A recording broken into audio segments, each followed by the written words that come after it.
High বন্ধুরা, তোমাদেরকে স্বাগত আর1 স্টাডি সেন্টারে। তাই আজকে আমরা শুরু করব ইউনিট অ্যান্ড ডাইমেনশন, এক্স্যাক্টলি ফিজিক্সের আজকে সেকেন্ড ক্লাস। তো আজকে আমরা শুরু করব ইউনিট অ্যান্ড ডাইমেনশন। আমরা সবার আগে দ্রুত ক্লাসে ঢুকে যাই, তারপর আমরা বিভিন্ন কথা বলবো।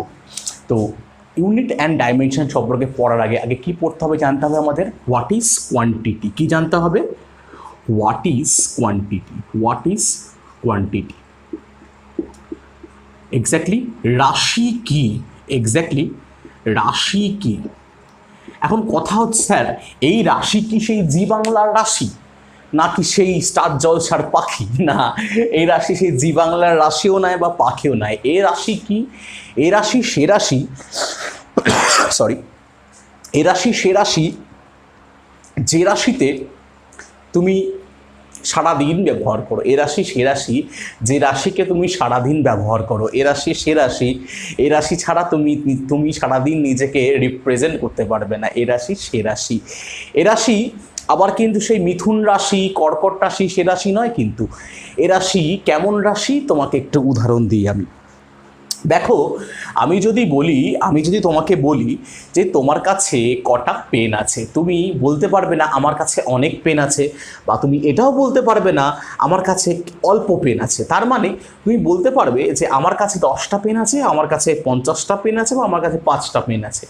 তো এটা অনুযায়ী সে বুঝতে পারবে 5টা পেন সংখ্যাটা কম, 100টা পেন সংখ্যাটা বেশি, ঠিক একই রকমভাবে 50টা পেন সংখ্যাটা মাঝামাঝি।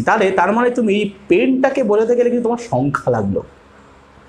তাহলে কি পেনটা বোঝাতে তোমার কী লাগলো? সংখ্যা লাগলো। এক্স্যাক্টলি ঠিক একই রকমভাবে যদি বলি বন্ধু তোমার বয়স কত, তুমি বলবে না আমার বয়স অনেক বেশি, বা কেউ বলছে আমার বয়স অনেক কম। তো এটা কি মেজারমেন্ট হলো না। তার মানে তোমাকে তোমার বয়স বোঝাতেও কিন্তু একটা সংখ্যা প্রয়োজন। তার মানে তোমার বয়স হয় 20 বছর, নয় 30 বছর, নয় 10 বছর, নয় 12 কি 13। তো এরকমই কিছু একটা। তো একই রকমভাবে বাজারে গিয়ে তুমি যদি বলো আমাকে চাল দাও, কতটা চাল দাও? আমাকে অনেকটা চাল দাও, আমি 10 দিন ধরে বাড়িতে ভাত খাবো। বলছে ভাই তুই পাগল আছিস নাকি? এরকম পাগল আছিস যেভাবে বলবে তোমাকে। আরও অনেক কিছু বলতে পারে, সেগুলো তো সেন্সার বোর্ড কেটে দিতে পারে। তো এটাই বলছি, তো যদি দোকানে গিয়ে বলো অনেকটা চাল দাও, অনেকটা ডাল দাও, অল্প মাছ দাও, এতটা মাংস দাও, তো এটা তুমি কোনোরকমভাবে এটা মেজার করতে পারবে না, বা কোনোভাবে তো সলিউশন নেই। তার মানে কোয়ান্টিটি এটাই কোয়ান্টিটি, যাকে মনে করো তোমাকে বাজারে চাল কিনতে গেলে 5 কেজি চাল, মাছ কিনতে গেলে 1 কেজি মাছ, মাংস 1 কেজি। তো এরকম তোমাকে কিন্তু একটা সংখ্যা সবসময় আনতে হবে, একটা সংখ্যা কিন্তু তোমাকে সবসময় দেখাতে হবে। তার মানে আমরা সহজেই কি বলতে পারি কোয়ান্টিটি বা রাশি কি? ইট ইজ represented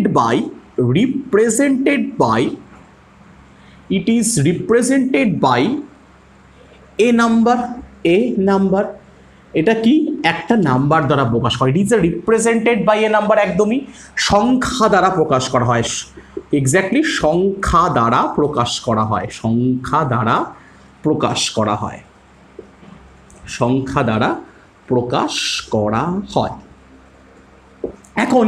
এখন তোমরা বলছো স্যার ইউনিটের তো ফার্স্ট যা পড়ে এসছি, ফার্স্ট পড়ে এসছো ফিজিক্যাল কোয়ান্টিটি। আমিও সেটাই পড়াবো, চিন্তা নেই। ফিজিক্যাল কোয়ান্টিটি মানে কি? ভৌত রাশি। ফিজিক্যাল কোয়ান্টিটি মানে হচ্ছে ভৌত রাশি, একদমই তাই, ভৌত রাশি। এখন এই ফিজিক্যাল কোয়ান্টিটি কি? এখন তুমি বললে কি যে হোয়াট ইজ কোয়ান্টিটি, যে যাকে আমরা সংখ্যা দ্বারা প্রকাশ করি তাকেই আমরা কোয়ান্টিটি বলি। তাহলে ফিজিক্যাল কোয়ান্টিটি কি? ফিজিক্যাল কোয়ান্টিটি হচ্ছে, যখন ফিজিক্যাল শব্দটা এসছে, আমি কিন্তু একটু অন্যরকম ডেফিনেশনের কথা বলছি, বইয়ের ডেফিনেশনে পরে আসছি। ফিজিক্যাল কথাটা যখন আসছে তখন আমরা বলতেই পারি the quantity which obey the law of physics। Exactly যে রাশি পদার্থবিদ্যার সূত্র মেনে চলে, পদার্থবিদ্যার সূত্র মেনে চলে, যে রাশি পদার্থবিদরা সূত্র মেনে চলে তাকে আমরা বলি ভৌত রাশি বা ফিজিক্যাল কোয়ান্টিটি। তোমরা ছোটবেলা থেকে বইতে কি লেখা আছে, যে কোনো 9-10 বইতে, এই পৃথিবীতে পরিমাপযোগ্য যে কোনো রাশি, যে কোনো জিনিসকে আমরা ভৌত রাশি বলি। একদমই পরিমাপযোগ্য তো বটেই। তবে আমি কি বললাম, আমি এটাই বললাম ফিজিক্যাল কোয়ান্টিটি কি, যাকে যে ফিজিক্সের ল মেনে চলছে, আর কোয়ান্টিটি কি, যাকে আমরা শুধুমাত্র নাম্বার দিয়ে প্রকাশ করি। এখন কথা হচ্ছে যে কেন কোয়ান্টিটি আর ফিজিক্যাল কোয়ান্টিটি কথা বলছি। এখন তোমার কাছে কটা বই আছে, তোমার কাছে যদি আমি বলি কটা বই আছে, তুমি বলছো আমার কাছে 5টা বই আছে, 5 পিস বুক আছে। এখন এই পিসকে কি আমি কোনোভাবে ফিজিক্যাল কোয়ান্টিটি বলতে পারি না? এটা ফিজিক্সের কোনো সূত্র মেনে চলে। বা তোমার হচ্ছে বয়স কত, তোমার বয়স 16 বছর, এখন 16 বছরটা কি কোনো ফিজিক্স মেনে চলে? এখন তোমাকে যদি বলি যে একটা ট্রেন চলছে, যে ট্রেনটাকে থামাতে গেলে কত বল প্রয়োগ করতে হবে, এক্স্যাক্টলি ব্রেক মানে তো বল প্রয়োগ করা, ব্রেক করা মানে তো বল প্রয়োগ করা। তখন তুমি বলছো স্যার 200 নিউটন বল প্রয়োগ করতে হবে। তার মানে এই যে নিউটনটাই হচ্ছে গেল তোমার ফিজিক্যাল কোয়ান্টিটি, কারণ এই ফিজিক্সের ল মানছে। বল একটা ফিজিক্যাল কোয়ান্টিটি। তো এবার আমি ফিজিক্যাল কোয়ান্টিটি নিয়ে অনেক কিছু বলবো। তাহলে আশা করি ফিজিক্যাল কোয়ান্টিটি আর কোয়ান্টিটির মধ্যে একটা বেসিক ডিফারেন্স বোঝা গেল।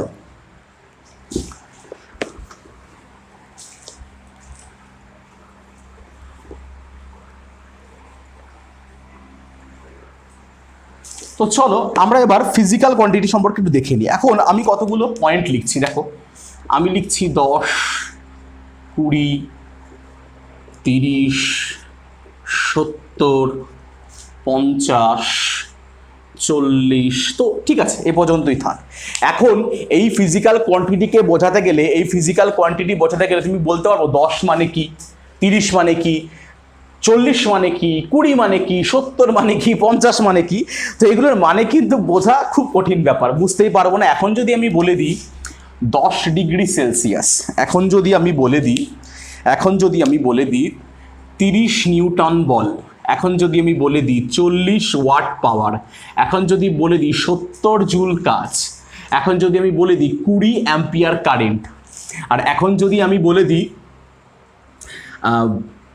50 মিটার, আমি যদি বলে দিই 50 মিটার, তার মানে কি দেখতে পাচ্ছি, যতক্ষণ না এর একটা ইউনিট আসছে, ততক্ষণ কিন্তু ফিজিক্যাল রাশিকে তুমি প্রকাশই করতে পারছো না। প্রথমত তো নাম্বার লাগছে, অবশ্যই নাম্বার লাগছে। 30, 40, 70 দিয়ে কিন্তু আলটিমেটলি কিছু বুঝতে পারছো না। তো 30, 40, 70 দিয়ে তোমাকে বুঝতে গেলে কি করতে হবে, যে তোমাকে কিন্তু আর একটা ইউনিট আনতে হবে। কি হয়? Metre, 9 ampere, 9 newton, 9 Celsius. তার মানে আমরা বলতেই পারি, আমরা লিখতে পারি এখানে যে ফিজিক্যাল কোয়ান্টিটি, আমি লিখতে পারি ফিজিক্যাল কোয়ান্টিটি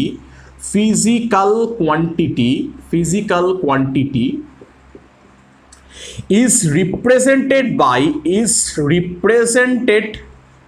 by কি লিখতে পারি? এক নম্বরে লিখতে পারি বাই এ নাম্বার, একটা সংখ্যা দ্বারা, এক্স্যাক্টলি একটা সংখ্যা। আর একটা কি? বাই এ ইউনিট, মানে একক দ্বারা। কি দ্বারা? একক দ্বারা।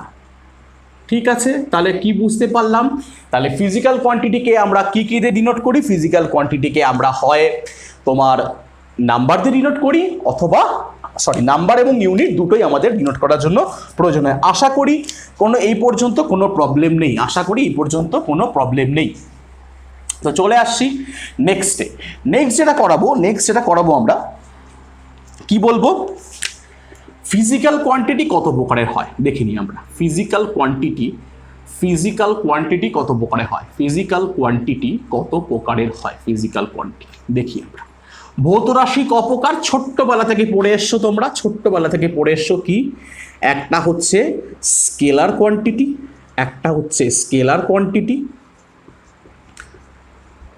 আর একটা কি পড়ে এসছো? আর একটা হচ্ছে ভেক্টর কোয়ান্টিটি, আর একটা কেউ পড়োনি, এখন আমাকে মারতেও পারো, সেটা হচ্ছে টেনসার কোয়ান্টিটি।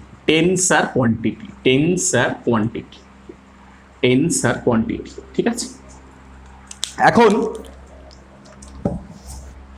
টেনসার কোয়ান্টিটি, এখন স্কেলার, ভেক্টর, টেনসার, এই স্কেলার ভেক্টর সাথে সবার দুর্দান্ত পরিচয় আছে, এখন এই টেন্সারের সাথে কিন্তু পরিচয় নেই। এখন এই টেন্সার কিন্তু আমাদের লাগবেও না, যেহেতু আছে আমি তোমাদের ইনফরমেশন দিলাম, যেহেতু আছে, যেহেতু আমাদের হিসাবে রয়েছে, মানে মানে পড়াশোনার মধ্যে রয়েছে, সাবজেক্টে রয়েছে, তাই আমি জাস্ট তোমাদেরকে একটা ইশারা করলাম, আর কিছুই না।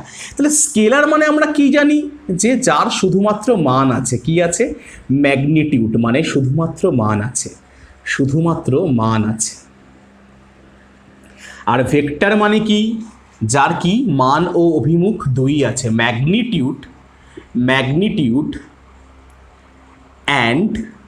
And direction, direction both are available, both are available, exactly available ই বলছি, available মানে মান ও অভিমুখ, মান ও অভিমুখ দুই আছে, মান ও অভিমুখ দুই ই আছে, আমরা ছোটবেলায় পড়েছি দুই ই। আর টেন্সার আমাদের কোনো কাজে লাগবে না, তাও আমি টেন্সার সম্পর্কে তোমাদের বলে দিচ্ছি।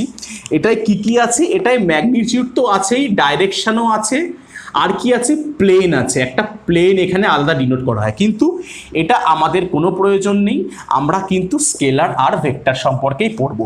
তাহলে স্কেলার রাশি কি, যার মান আছে শুধুমাত্র তাদেরকে স্কেলার রাশি বলছি, যার মান ও অভিমুখ দুটোই আছে তাকে আমরা ভেক্টর কোয়ান্টিটি বলছি। তো কয়েকটা স্কেলার ভেক্টর পরীক্ষায় যেগুলো এসছে, আমরা কয়েকটা স্কেলার ভেক্টর সম্পর্কে একটু দেখে নিই, কয়েকটা স্কেলার ভেক্টর সম্পর্কে আমরা একটু দেখে নিই যেগুলো পরীক্ষায় কিছু এসছে। তো ফার্স্টলি আমি দেখছি স্কেলার মাস, মাস মানে কি, ভর, আর কি লেন্থ, লেন্থ মানে কি দৈর্ঘ্য, তারপর কি লিখতে পারি, টাইম, টাইম আর বাংলা লিখছি না সবাই জানো, সময়। তারপরে কি লিখতে পারি, ওয়ার্ক, কার্য, পরীক্ষায় বহুবার এসছে, ওয়ার্ক কি রাশি, স্কেলার না ভেক্টর, বহুবার এসছে।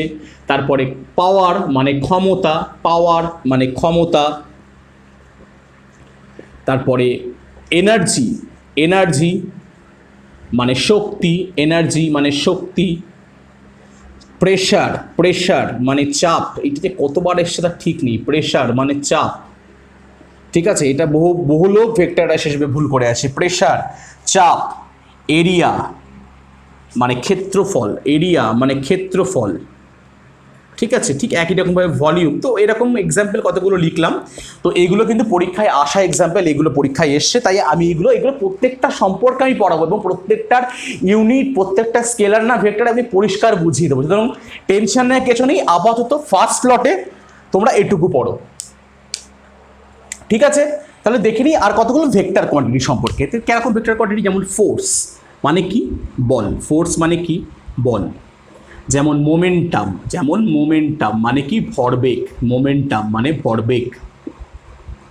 আচ্ছা, তারপর অ্যাক্সিলারেশন মানে ত্বরণ, অ্যাক্সিলারেশন মানে ত্বরণ, অ্যাক্সিলারেশন মানে ত্বরণ। যেমন ভেলোসিটি মানে গতিবেগ, ভেলোসিটি মানে গতিবেগ, ওকে। তারপর টর্ক, তারপর টর্ক। তো এরকম প্রচুর রয়েছে, এরকম প্রচুর ভেক্টর কোয়ান্টিটি রয়েছে, মানে আমরা শেষ করতে পারবো না। তো আমরা এখানে লিখে আর লিখবো না, আমরা এগুলো প্রত্যেকটা সম্পর্কে টপিক ওয়াইজ পড়াবো। তোমাদের নিশ্চিন্ত থাকতে পারো, এগুলো প্রত্যেকটা তোমাদের আত্মস্থ হয়ে যাবে, মানে তোমরা নিজে থেকে আনসার করবে, আমার বলা লাগবে, নিজেরাই বলবে, ঠিক আছে। তো আমার একটাই অনুরোধ, তোমরা যতটা পারো প্লিজ ভিডিওটাকে শেয়ার করো বন্ধুদের সাথে, বিভিন্ন তোমাদের যারা এডুকেশন নিয়ে আছে তাদেরকে বলো যে ভালো ক্লাস চলছে, আপনারা দেখুন, ফলো করুন, এটা তোমরাই পারো, তোমরাই কিন্তু আমাদের একটু শক্তি, যে আমরা নেক্সট টাইম আরও একটু ভালো। তোমরা বুঝতেই পারছো যে কন্টেন্ট কোয়ালিটি কি, যে আমরা মাত্র 20-22-25 মিনিটে যে কন্টেন্ট কোয়ালিটি দিচ্ছি, তো সেটা কিন্তু 1 ঘন্টাও কিন্তু দেওয়া পসিবল না, আমরা কিন্তু যথেষ্ট খাটছি। তোমরা অলরেডি ইতিহাস ক্লাসটা দেখেছো, প্রত্যুষ স্যারের ক্লাস দেখছো, যে তারা কতটা কন্টেন্ট নিয়ে খাটছে, আমরাও চেষ্টা করছি। তো সেক্ষেত্রে তোমাদের কাছে একটাই অনুরোধ, প্লিজ তোমরা চ্যানেলটাকে শেয়ার করো, বন্ধুদের কাছে পাঠাও, দেখতে বলো যে দেখো ক্লাসটা হচ্ছে, কিন্তু এমন কাউকে শেয়ার করো না যার প্রয়োজন নেই। এমনি আমি কিন্তু এন্টারটেইন করছি না, এটা কিন্তু এন্টারটেনমেন্ট নয়, কিন্তু আমি বলছি মজা করে পড়ছি, আমরা বলছি মজা করে পড়বো একটু, হ্যাঁ অবশ্যই একটু মজা করে না পড়লে তো পড়ার মজা থাকবে না, একদম পড়াটাকে এনজয় করতে হবে। যদি পড়াটাকে এনজয় না করতে পারি তাহলে কিন্তু পড়াটার মধ্যে আত্মস্থ হবে না। এখন এই তার মানে এই নয় আমি এমন এমন মানুষের কথা বলছি চলো আবার ভিডিও করে যে দেখা যাচ্ছে বাবা, এরকম না। যে চাইছে পড়তে তার কাছে ভিডিওটা শেয়ার করো। তো এটাই অনুরোধ, আমরা কিন্তু তোমাদের দুর্ধর্ষ ক্লাস আনছি, রেগুলার আনবো, আমাদের আরেকটু টাইম দাও, আরও বেশি কোয়ান্টিটিতে ক্লাস হবে, তখন তোমরা নিতে পারবে না, এরকম অবস্থা হতে পারে। তাই একটু প্লিজ শেয়ার করো। আর আমাদের টেলিগ্রাম চ্যানেল আরিয়ামান স্টাডি সেন্টার অবশ্যই কিন্তু জয়েন করো, ওখানে কিন্তু সমস্ত পিডিএফ তোমরা পেয়ে যাবে। তাহলে আমরা স্কেলার ভেক্টর টেন্সারও শিখলাম। এখন তো আমরা কি বললাম, ফিজিক্যাল কোয়ান্টিটিকে ডিনোট করার জন্য ফার্স্টলি কি দরকার, ফার্স্ট দরকার একটা নাম্বার, সেকেন্ড কি দরকার, দরকার একটা ইউনিট। এখন আমরা ইউনিট শিখবো। ইউনিট কি, এখন এই ইউনিট সম্পর্কে একটু দেখে নিই আমরা। ইউনিট ক প্রকারের হয়, ছোট্টবেলা থেকে পড়ে এসেছি আমরা। ইউনিট দু প্রকার হয়, একটা হচ্ছে ফান্ডামেন্টাল ইউনিট, মানে মূল একক। আর একটা হয় ডিরাইভড ইউনিট। আর একটা কি হয়, ডিরাইভড ইউনিট বা লব্ধ একক, একটা মূল একক অথবা আর একটা লব্ধ একক। এখন কথা হচ্ছে মূল একক, লব্ধ একক। এখন মূল একক কারা, যাদের প্রকাশ করতে অন্য কাউকে প্রয়োজন হয় না, মানে তুমি স্বাধীন। মানে যদি মূল একক কথা একটু বলতে চাই, মানে আমি তোমার বাড়ি দিয়ে একটু মূল একক বোঝাই। ক্লাসটা একটু বড় হবে আজকে, তবুও কেননা আমি এরপরে একটু তোমাদের SI CGSটা করিয়ে তারপর অফ করব। তো যেমন তোমাদের মূল এককটাকে খুব ভালো করে বোঝাই। মনে করো তুমি তোমার জাস্ট বাড়িটুকু, জাস্ট ঘরের মধ্যে, ঘরের বাইরে ভাববে না। মনে করো তোমার বাবা মা, এবং তোমার যে পরিচয়, তোমার প্রথম পরিচয় কি, তুমি তার ছেলে বা তুমি তোমার বাবার ছেলে, এক্স্যাক্টলি বাবার ছেলে বা মায়ের ছেলে। তার মানে তোমাকে প্রকাশ করতে গেলে তোমার বাবাকে বা তোমার মায়ের কথা বলতে হলো। তার মানে তোমার বাবা মা হচ্ছে ফান্ডামেন্টাল ইউনিট। তাহলে তোমার বাবা মা হচ্ছে ফান্ডামেন্টাল, এক্স্যাক্টলি ইয়োর ফাদার আর মাদার হচ্ছে তোমার ফান্ডামেন্টাল ইউনিট, ঠিক। তার মানে কি, আর তাহলে তুমি কি, এক্স্যাক্টলি তুমি হচ্ছে ডিরাইভড ইউনিট। সান হলো ডিরাইভড ইউনিট, এক্স্যাক্টলি, কারণ তোমাকে বা আমাকে প্রকাশ করতে আমি তার ছেলে, এক্স্যাক্টলি। এখন তুমি তোমার নেক্সট জেনারেশন আসবে, নেক্সট জেনারেশনের কাছে তুমি কিন্তু ফান্ডামেন্টাল বা প্রাইমারি ইউনিট, এটা প্রাইমারি বলে লিখে দিচ্ছি, ফান্ডামেন্টাল বা প্রাইমারি ইউনিট। তোমার যে নেক্সট জেনারেশন সে কিন্তু ডিরাইভড ইউনিট। তাহলে আশা করি প্রাইমারি আর ডিরাইভড, ফান্ডামেন্টাল ডিরাইভড তোমাদের বোঝাতে পারলাম যে এমন একক যাদের প্রকাশ করতে কাউকে প্রয়োজন না। তোমার বাবাকে তোমার বাড়ির বাইরে যেতে পারবে, তোমার এই মুহূর্তে বাড়ির কথা বলছি, দাদু থাকলে আলাদা ব্যাপার, যার বাড়িতে দাদু নেই বা দিদা নেই তাদের ক্ষেত্রে খুব সহজে ব্যাপারটা বুঝতে পারবে যে বাবা মাকে প্রকাশ করার জন্য বাবা মা এখন নতুন পড়েছে, বাবার নাম এই, মায়ের নাম ওই, কিন্তু ছেলে ক্ষেত্রে না, উনি তার ছেলে।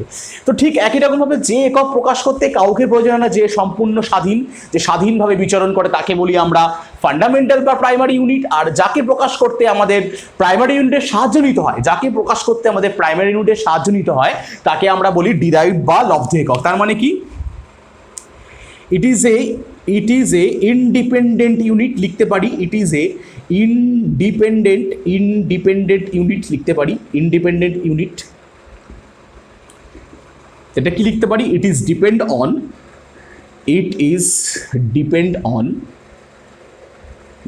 On fundamental unit. বইয়ের ভাষা ছাড়ো বস, বইয়ের ভাষা কি লেখা ছিল, যে লব্ধ একক কারা, তারা যারা দুই বা ততোধিক মূল এককের সমন্বয় গঠিত হয়। ব্যাস, তার মানে তাই না, আমি যেটা বলতে চাইছি তাই তো, it is depend on fundamental unit. একদম একটা, মানে আমি নির্ভরশীল নয়, এতে আমি ভাগ করে দিলাম। এটাই এই গল্পে রাখো, বইয়ের ভাষা নয়, এখন দিমাগি ভাষা, একদম মাথায় ব্রেনের ভাষা বোঝো। এখন আর বই না, একদম তুমি সলিড পয়েন্টটা দেখো, সলিড পয়েন্ট তোমাদের নাম্বার এনে দেবে। তো এবার আমি এই সম্পর্কে আরও ডিটেলস করাবো প্রাইমারি ফান্ডামেন্টাল সম্পর্কে। তবে আজকে আমি যেটুকু দরকার একটা ক্লাসের জন্য, তো আমি আজকে একটু ইউনিট সিস্টেমটাও শুরু করব। নেক্সট ক্লাসে আমি ফান্ডামেন্টাল ডিরাইভ থেকে আরেকবার বলবো, ঠিক আছে। তো ইউনিট সিস্টেম কি বলছি, ইউনিট সিস্টেম বা সিস্টেম অফ ইউনিট, যা বলবে তোমরা, ইউনিট সিস্টেম। ফার্স্টলি কি, ইউনিট সিস্টেমের মধ্যে ফার্স্টলি কি বলতে পারি, ফার্স্টলি বলতে পারি ইউনিট সিস্টেমের মধ্যে একটা হচ্ছে এসআই সিস্টেম, একটা হচ্ছে এসআই সিস্টেম, আর একটা সিজিএস, আর একটা সিজিএস, আর একটা হচ্ছে এফপিএস। এফপিএস তো এই সিজিএস আর এসআই সিস্টেম এর আর একটা নাম আমরা জানবো এমকেএস সিস্টেম। কেন পরে বলছি। এমকেএস সিস্টেম, একটা সিজিএস সিস্টেম আর একটা এমকেএস, একই সিজিএস আর এমকেএস আমরা একই মনে করে চলছি। এই এফপিএসকে আমরা ব্রিটিশ সিস্টেমও বলে থাকি। কি বলে থাকি? ব্রিটিশ সিস্টেমও বলে থাকি আমরা। এফপিএসকে আমরা ব্রিটিশ সিস্টেমও বলে থাকি। এখন এদের ইউনিট সিস্টেমে, এক্স্যাক্টলি এসআই সিস্টেমে ফান্ডামেন্টাল ইউনিটগুলোকে আমরা দেখব। Basic fundamental, basic fundamental. আমি বেসিক ফান্ডামেন্টাল দেখার আগে আমি আজকে এই দুটো বলবো না, আমি শুধু আজকে এইটুকু বলবো, কারণ নেক্সট ক্লাসে কারণ মজা থাকবে না। এটার একটা ইনফরমেশন দিয়ে আমি ক্লাসটা শেষ করব। তো ইউনিট সিস্টেম ক প্রকারে? এসআই বা এমকেএস, সিজিএস বা এফপিএস। তো এদিকে আমি নেক্সট ক্লাসে তোমাদেরকে বলবো। তাহলে ফান্ডামেন্টাল ইউনিট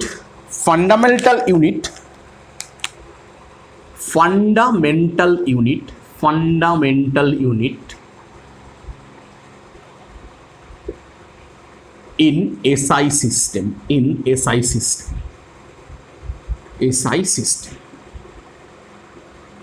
SI সিস্টেমে 9টা ফান্ডামেন্টাল ইউনিট হয়। আর এই এসআই সিস্টেমের কথা যখন বলছি, এসআই সিস্টেম 1971 চালু হয়েছিল। কোথায়? প্যারিসে। কোথায় চালু হচ্ছে? প্যারিসে, ফ্রান্স। এক্স্যাক্টলি ফ্রান্সের প্যারিসে চালু হয়েছিল। এই সালটা কি করে মনে রাখবো? সালটা পরীক্ষায় আসে, কি করে মনে রাখবো? সালটা ভারত পাকিস্তানের যুদ্ধ অথবা বাংলাদেশের মুক্তিযুদ্ধ, 1971 সাল। তো যেটা বলছিলাম যে 9টা আছে, 9টার আমি লিস্ট করে দিচ্ছি। প্রথমে এখানে আমি লিখছি কোয়ান্টিটি বা ফিজিক্যাল কোয়ান্টিটি। এখানে লিখছি আমি ফিজিক্যাল কোয়ান্টিটি। আর এখানে হচ্ছে লিখছি আমি ইউনিট। এখানে আমি লিখছি হচ্ছে ইউনিট, তার একক কি। তো এসআই পদ্ধতি 9টা পরীক্ষায় বারবার আসে, তাই আমি একদম লিস্ট আউট করে দিচ্ছি। এক নম্বর হচ্ছে মাস, মানে কি? ভর। মাস মানে কি? ভর। ভরের ইউনিট কি? কিলোগ্রাম, কেজি এসআই পদ্ধতিতে। তারপরে কি? লেন্থ মানে কি? লেন্থ মানে হচ্ছে দৈর্ঘ্য। তার ইউনিট কি? মিটার। আমি এম দিয়ে লিখলাম। 3 নম্বর টাইমের ইউনিট কি? সেকেন্ড। টাইমের ইউনিট হচ্ছে সেকেন্ড, ঠিক আছে। 4 নম্বর কারেন্ট, এক্স্যাক্টলি তড়িৎ ইউনিট কি? অ্যাম্পিয়ার। একে ডিনোট করা হয় এ দিয়ে, অ্যাম্পিয়ার। নেক্সট 5 যদি বলি, আমরা বলি টেম্পারেচার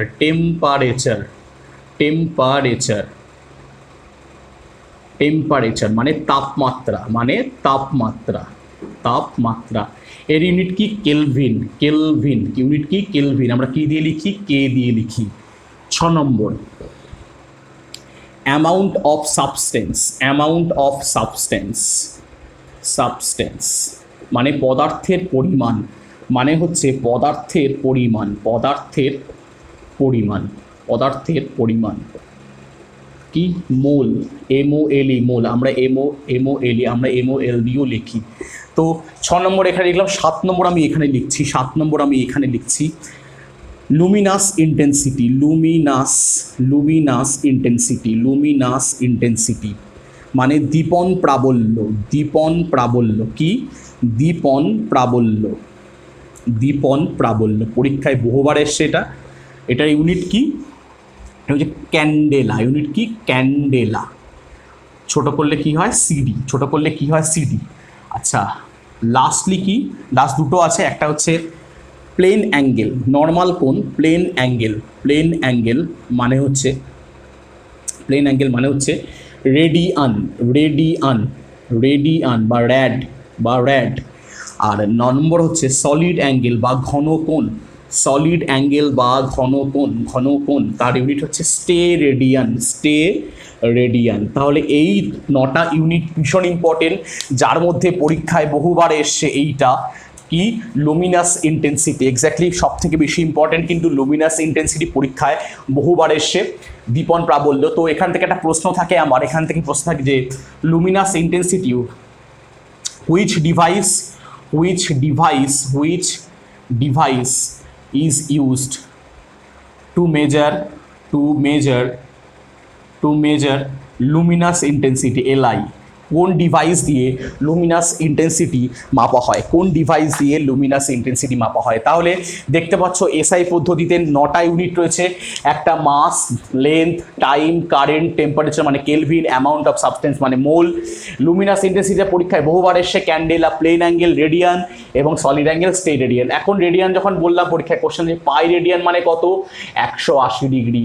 ঠিক একই রকমভাবে ওয়ান রেডিয়ান মানে কত, 1 রেডিয়ান মানে হচ্ছে 57.2 ডিগ্রি। পরীক্ষায় কিন্তু প্রশ্নটা বহুবার এসছে। তাহলে এখানে আমি কোশ্চেন করেছিলাম কি which device use to measure luminous in দীপন প্রাবল্য মাপার জন্য কাকে ব্যবহার করা হয়, লাক্স মিটার। কি ইউজ করা হয়, লাক্স মিটার। তোমরা পুরো এগুলো এখান থেকে পরীক্ষায় প্রচুর কোশ্চেন এসছে এবং নিশ্চিন্ত থাকো আমরা পুরো টোটাল কোশ্চেন অ্যান্সার তোমাদের করাবো প্রিভিয়াস ইয়ারের। তো আজকে আর বেশি করছি না, তোমরা পুরো স্ক্রিনশটটা নিয়ে নাও, আমি সরে গেলাম, তোমরা স্ক্রিনশটটা নিয়ে নাও। ওকে, তো আমরা আজকে এই পর্যন্ত ক্লাস রাখছি। নেক্সট ক্লাসে আরও ফান্ডামেন্টাল ডিরাইভড মাসের বিভিন্ন ইউনিট, পারসেক, লাইট ইয়ার, লেন্থের ইউনিট, পারসেক, লাইট ইয়ার, এই লেন্থের ইউনিটগুলো মাসের যেমন আউন্স থেকে শুরু করে, স্টোন থেকে শুরু করে, কুইন্টাল থেকে শুরু করে, পাউন্ড থেকে শুরু করে, লিকুইডের যেমন ব্যারেল থেকে শুরু করে, তারপরে লিটার থেকে শুরু করে প্রত্যেকটা ডিটেলসে আলোচনা করব এবং চেষ্টা করব আর 1টা থেকে 2টো ক্লাসের মধ্যে ইউনিট মেজারমেন্ট কমপ্লিট করে পুরো কোশ্চেন অ্যান্সার কমপ্লিট করতে পারে একদম। তো সঙ্গে থাকো, ভিডিওটাকে লাইক করো, চ্যানেলটাকে শেয়ার করো বন্ধুদের সঙ্গে। তাই সাবধানে, সতর্কতা মেনে আজকের মতো চলছি। God bless you.